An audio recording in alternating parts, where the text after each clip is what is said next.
राधा गोलोक में श्री कृष्ण के साथ रहती थी।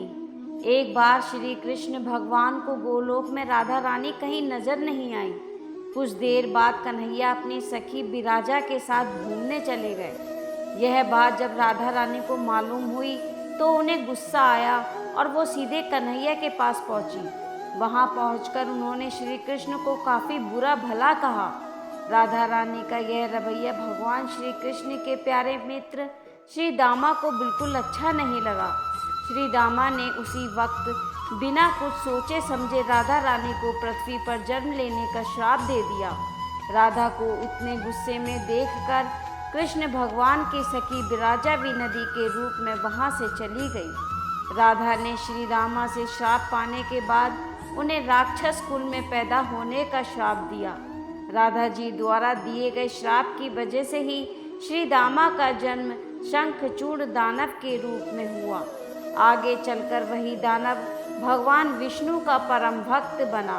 दूसरी तरफ राधा रानी ने पृथ्वी पर वृषभानु के घर पुत्री के रूप में जन्म लिया। राधा रानी का जन्म वृषभानु जी के घर तो हुआ, लेकिन उनकी पत्नी देवी कीर्ति के गर्भ से नहीं। दरअसल जिस समय राधा मैया और श्री दामा ने एक दूसरे को श्राप दिया था, तभी भगवान श्री कृष्ण ने कहा था कि राधा, आपको वृषभानु जी और देवी कीर्ति की पुत्री बनकर पृथ्वी पर रहना होगा। मनुष्य के अवतार में आपका एक वैश्य से विवाह होगा, वो मेरे अंशावतारों से ही एक होगा।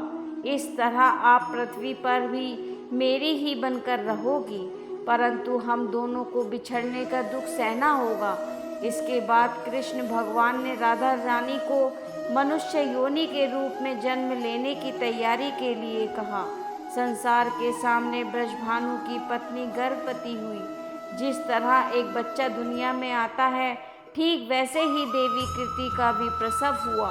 लेकिन असल में राधा माता का जन्म देवी कीर्ति के गर्भ से नहीं हुआ था।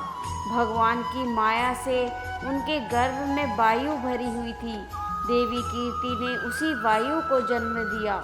इस दौरान उन्हें प्रसव पीड़ा हो रही थी और वहाँ राधा माता के रूप में एक प्यारी सी कन्या ने जन्म लिया। भाद्र मास के शुक्ल पक्ष की अष्टमी के दिन राधा मैया का धरती पर जन्म हुआ था।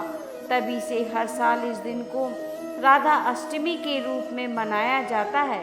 कहानी से सीख मिलती है कि क्रोध एक बुराई है।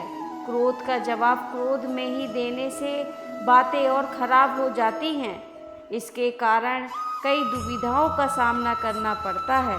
बोलो राधे राधे।